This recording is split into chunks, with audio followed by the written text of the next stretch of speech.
வணக்கம் சார். நான் சாலையூர்லேருந்து சுரேந்திர பாபு அப்படின்ற ஒரு விவசாயி பேசுகிறேன். நான் இந்த வாட்டி ஒரு 15 ஏக்கரா தர்பூசணி பயிரிடணும்னு ஆசைப்பட்டுருந்தேன்.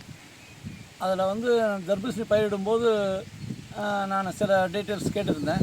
அப்போது எனக்கு முருக்கேரி காவியா அக்ரோ சென்டர்லேருந்து பிரதீப் அப்படின்னு சொல்லிட்டு சேல்ஸ் டிபார்ட்மெண்ட்லேருந்து வந்திருந்தாங்க. அவங்க எனக்கு இந்த காம்போ எக்ஸ்பர்ட்டில் இருக்கிற ஃபெர்டிலைசர் நீங்கள் கொடுங்க, நல்லாயிருக்கும் அப்படின்னு சொல்லியிருந்தாங்க.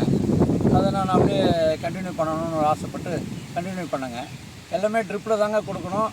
எல்லாமே ஃபெர்டிலைசர் நீங்கள் 50 கிலோ 25 கிலோன்ற மாதிரி தேவையில்லை. எல்லாமே ஒரு 5 கிலோ அந்த ரேஞ்சில் பண்ணாவே போகிறோம். சின்ன பேக்கில் பண்ணாவே போகிறோம். உங்களுக்கு நிறைய தேவை இருக்காது, செலவும் குறையும் அப்படின்னு சொல்லியிருந்தாங்க. சரி, நம்ம கண்டினியூ பண்ணலான்னு கண்டினியூ பண்ணேங்க. ஃபஸ்ட்டு ஒரு 10 நாளில் ஒரு ட்ரிப்பு போடணும் அப்படின்னு சொல்லியிருந்தாங்க. அதில் கோல்டு பிளாக்குன்ட்டு கெல்ப்ரீமியம் எஸ்எல்னு ஒன்று கொடுத்துருந்தாங்க. இது 1 லிட்டரு, அது 1 லிட்டரு ஏக்கராக்கு விட சொல்லியிருந்தாங்க. நான் விட்டுருந்தேன் சார். அது எப்படின்னா அந்த அந்த மருந்து விட்டதுனால வேர் நல்லா இறங்கி நல்லா ஸ்டெம் நல்லா தண்டு பருமனாக வர மாதிரி அது ஹெல்ப்ஃபுல்லாக இருந்தது. அது அது நல்லாவே இருந்தது. அதனுடைய ரிசல்ட் அருமையாக இருந்தது. எனக்கு அது ரொம்ப பிடிச்சிருந்தது. அதுக்கப்புறமா நோவாடெக் சொல்யூட் 21 அப்படின்ட்டு கொடுத்துருந்தாங்க. இது 20ஆவது நாள் இது கொடுத்தோம் சார். இது எப்படி இருந்ததுன்னா, செடி பசுமையை விடாமல் நல்ல பச்சை பசேல்னு வச்சுட்டு செடியை நல்ல வளர்ச்சியாக கொண்டு வந்தது. இது கொடி ஓட்டம் எப்படி இருந்தது அதில் கொடுத்த பிறகு?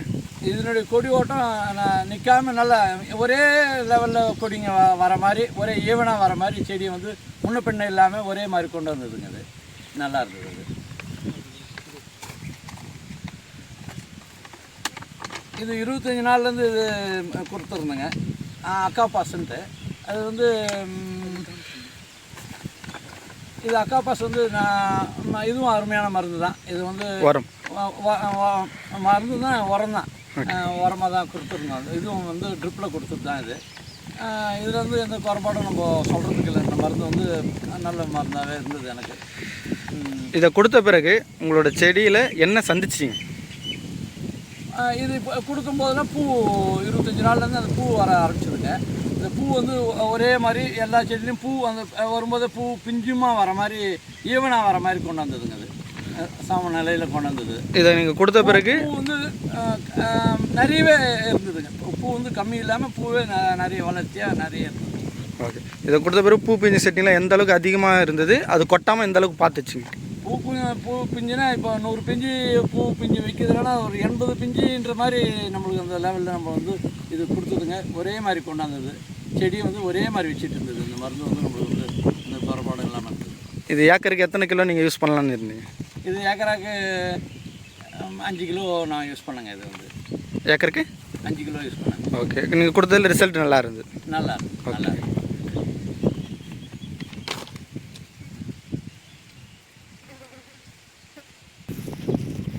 செடி 35 நாள் ஆனதுக்கப்புறங்க பிஞ்சு விட்டுருதுங்க, நிறைய விட்டுருந்தது. இந்த பிஞ்சு பார்க்கும்போது ஒரு பிஞ்சுக்கும் ஒரு பஞ்சுக்கும் சைஸ் பார்க்கும்போது எனக்கு ஒரு சாட்டிஸ்ஃபேக்ஷன் இல்லாமல் இருந்தது. என்னடா பிஞ்சு ஒரு மாதிரி இருக்குது, இது ஒரு மாதிரி இருக்குது, அது ஒரு மாதிரி இருக்குது அப்படின்னு நினச்சிருந்தோம். அப்புறமா நான் திருப்பி ஃபீல்டு ஸ்டாஃப்கிட்ட கேட்டிருந்தேன், காம்போ எக்ஸ்பர்ட்லேருந்து. அவங்க வந்தாங்க, பார்த்துட்டு பிரதீப் பார்த்துட்டு, சார் நீங்கள் இது கொடுங்க, கேப் மேக் எஸ்எல் கொடுங்க அப்படின்னு சொல்லியிருந்தாங்க. கேப் மேக் எஸ்எல் நல்ல மருந்துங்க. காயை ஒரே சைஸுக்கு அழகாக கொண்டு வந்துச்சு. நாங்கள் நினைக்கவே இல்லை இது மாதிரி வரும் அப்படின்ட்டு. ஒன்றுக்கு ஒன்று சொட்டைக்கிட்ட இருக்குமே, காய்ங்க இருக்குமோ இன்னும் நினச்சோம். ஒடுக்கெலாம் இருக்குமோன்ட்டு. ஒடுக்கு இல்லாமல் ஒரு லெவலுக்கு காய்களை மேக்ஸிமம் அது என்ன பண்ண முடியுமோ சப்போர்ட் பண்ண முடியும், அந்த அளவுக்கு சப்போர்ட் பண்ணி அந்த ஃபெர்டிலைசரு நல்லாவே கொண்டு வந்ததுங்க. அது எங்களுக்கு ஒரு சாட்டிஸ்ஃபேக்ஷன். அது அதுக்கப்புறமாங்க நோவாடெக்கில் சொல்யூட் 9043 அப்படின்ற ஒரு ஃபெர்டிலைசருங்க. இது நான் வெயிட் வரணும், காய் நல்லா வெயிட் வரணும் அப்படின்றதுக்காக கேட்டிருந்தேன். காய் நல்லா வெயிட் இருக்கணும், காய் சைஸும் வரணும் அப்படின்னு சொல்லியிருந்தேன். நான் அந்த ஃபஸ்ட்டு அடிக்கும்போது அந்த கேப் மேக் எஸ்எல்லே காய் நல்ல சைஸ் எல்லாமே வந்துடுச்சு. அப்புறம் இந்த ஃபெர்டிலைசர் கொடுத்தப்புறம் அவங்களுக்கு நல்ல காய் வெயிட்டே வந்துடுச்சு. எனக்கு வந்து ஈல்டு வந்து பார்த்தீங்கன்னா நல்ல லெவலுக்கு வர மாதிரி கொண்டு வந்துச்சுங்க. அது வந்து எனக்கு வந்து ரொம்ப திருப்தியை கொடுத்துருது.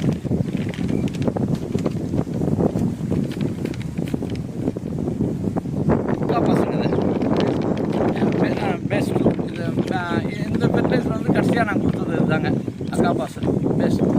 இதை நான் கொடுத்தப்பறமா காய் அரைச்சிட்டுக்க ரெடி ஆகிடுச்சிங்க. ஒரே மாதிரியாக காய்ங்க நல்ல லெவலில் வந்துச்சு. எனக்கு வந்து ஏக்கராகத்தில் 10 to 12 டன்னு வந்ததுங்க. இது ஃபஸ்ட்டு டைம் எனக்கு அனுபவம் இல்லை. இது வந்து எனக்கு வந்து பெரிய சாட்டிஸ்ஃபேக்ஷனு.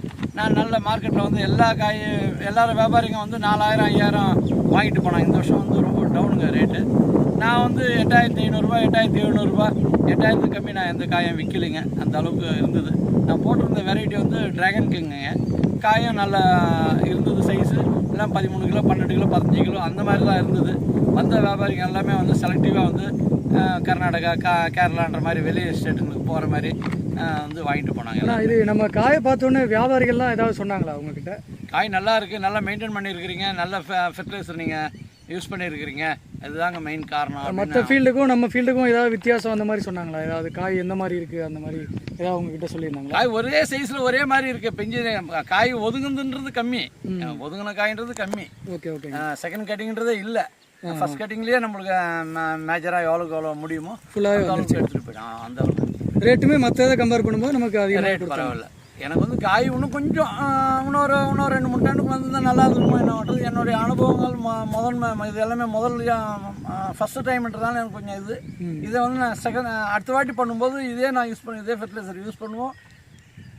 இதே நான் யாருக்கு கேட்டாலும் பக்கத்தில் இருக்கிற விவசாயம் கூட பார்த்துட்டு போயிருக்காங்க, பார்த்துட்டு போனதில் எல்லாருக்குமே திருப்தி. நல்லா பண்ணி அந்த விவசாயிகள்லாம் ஏதாவது சொன்னாங்களா? நான் உங்ககிட்ட நான் அடுத்த வாட்டி நாங்கள் இதை கண்டிப்பாக யூஸ் பண்ணணும் சார், நீங்கள் இதை ஞாபகம் வச்சுக்கோங்க, நம்ம இந்த கடையில் வாங்கணும், இப்படி பண்ணணும், காம்போ எக்ஸ்பர்ட் நம்ம யூஸ் பண்ணலாம் அப்படின்றது தான் சஜஷன். எல்லாருடைய ஒப்பீனியனும் அதுதாங்க. Okay okay. இப்போ நீங்கள் ஆரம்பத்தில் ஒரு விஷயம் சொன்னீங்கன்னா, அதாவது காஸ்ட் வைஸு கம்மியாகும் அப்படின்னு சொல்லிட்டு, இப்போ மற்ற ஃபெர்டிலைசருக்கும் இது மற்றவங்க சொல்லியிருப்பாங்க. இப்போ இந்த ஃபெர்டிலைசர் யூஸ் பண்ணி உங்களுக்கு காஸ்ட் வைஸ் கம்மியாக இருந்ததா? அது எந்த மாதிரி இருந்தது அதையும் அப்படி சொல்லி. காஸ்ட் வைஸ் ஒன்றும் இது வந்து ஜாஸ்தியான காஸ்ட் நம்ம சொல்ல முடியாதுங்க. அது என் அனுபவத்தில் வந்து எனக்கு அனுபவம் கம்மி இல்லை தர்பூசணியை பொறுத்த அளவுக்கு. இருந்தாலும் காஸ்ட் வைஸ் வந்து இது ஒன்றும் ஜாஸ்தியாக தெரியல. என்ன ஒன்று 40 கிலோ பேக் வாங்குகிறோம், இது 5 கிலோ பேக்கு. இப்போ 40 கிலோ பேக் வாங்கி அவ்வளோ எடுத்துகிட்டு வந்து இவ்வளோ ஒரு லாரி நிறைய ஒரு டிராக்டர்னே எடுத்துகிட்டு வந்து மென்யூர் வந்து போய் நான் 2 வீலரில் போகிறோம், எடுத்துகிட்டு வரோம், போட்டுறோம், வேலை முடியுது, ஈஸியாக முடியுது. ரேட் வைஸ் நம்மளுக்கு கொஞ்சம் முன்ன பின்ன இருக்குது, இல்லைன்னு சொல்லலை. ஆனால் அந்த 40 கிலோ மூட்டைக்கும் இந்த 5 கிலோ இதுக்கும் உங்களுக்கு அந்த ரிசல்ட் வைஸ் எப்படி அதனுடைய ரிசல்ட் இது கொடுத்துடுதுங்க. அது அந்த ரிசல்ட் இது. Okay okay. அந்த ஈல்டு உங்களுக்கு நல்லாவே வந்து ஈல்டு இல்லைன்னா எப்படி வரும்? ஃபெர்டிலைசர் யூஸ் பண்ணாமல் எதுவுமே இன்றைக்கி கரும்புல போட்டால் எதுவுமே வராது இல்லைங்களா? ஃபெர்டிலைசர் கொடுத்தப்பறம் தான் அதனுடைய செடியினுடைய வளர்ச்சியே தெரியுது. கொடுக்கலன்னா செடியினுடைய வளர்ச்சி தானாக வர்றது எதுவுமே கிடையாதுங்க. விவசாயத்துக்கு ஃபெர்டிலைசர் முக்கியன்ற மாதிரி ஆகிடுது. எரு முக்கியம், தழை முக்கியம், உரம் முக்கியம், 3மே முக்கியம். அதில் உரம் நமக்கு முக்கியமாக இப்போ இது காம்போ எக்ஸ்பர்ட் ஃபெர்டிலைசர் யூஸ் பண்ணி டெக்னாலஜி சொல்லியிருந்தாங்க. அது அதனால் அதை நம்ம வந்து அது யூஸ் பண்ணணும், பார்ப்போமே. ஃபாரின் டெக்னாலஜின்றதால நம்ம யூஸ் பண்ணி பார்ப்போமேனு யூஸ் பண்ணேன். ஓகேங்கண்ணா. இப்போ இந்த ஃபெர்டிலைசர் யூஸ் பண்ணி உங்களுக்கு சாட்டிஸ்ஃபைடாக இருக்குங்களா? எனக்கு சாட்டிஸ்ஃபைடு சார். நெக்ஸ்ட் இயர் நான் அதை தான் பண்ண போகிறேன். யார் கேட்டாலும் நான் அதை தான் சொல்லுவேன். நான் ஓகே. எல்லா ஃபார்மருக்கும் ரெக்கமெண்ட் பண்ணுவீங்களா? கண்டிப்பாக சொல்லுவேன். ஓகே. தேங்க்யூ.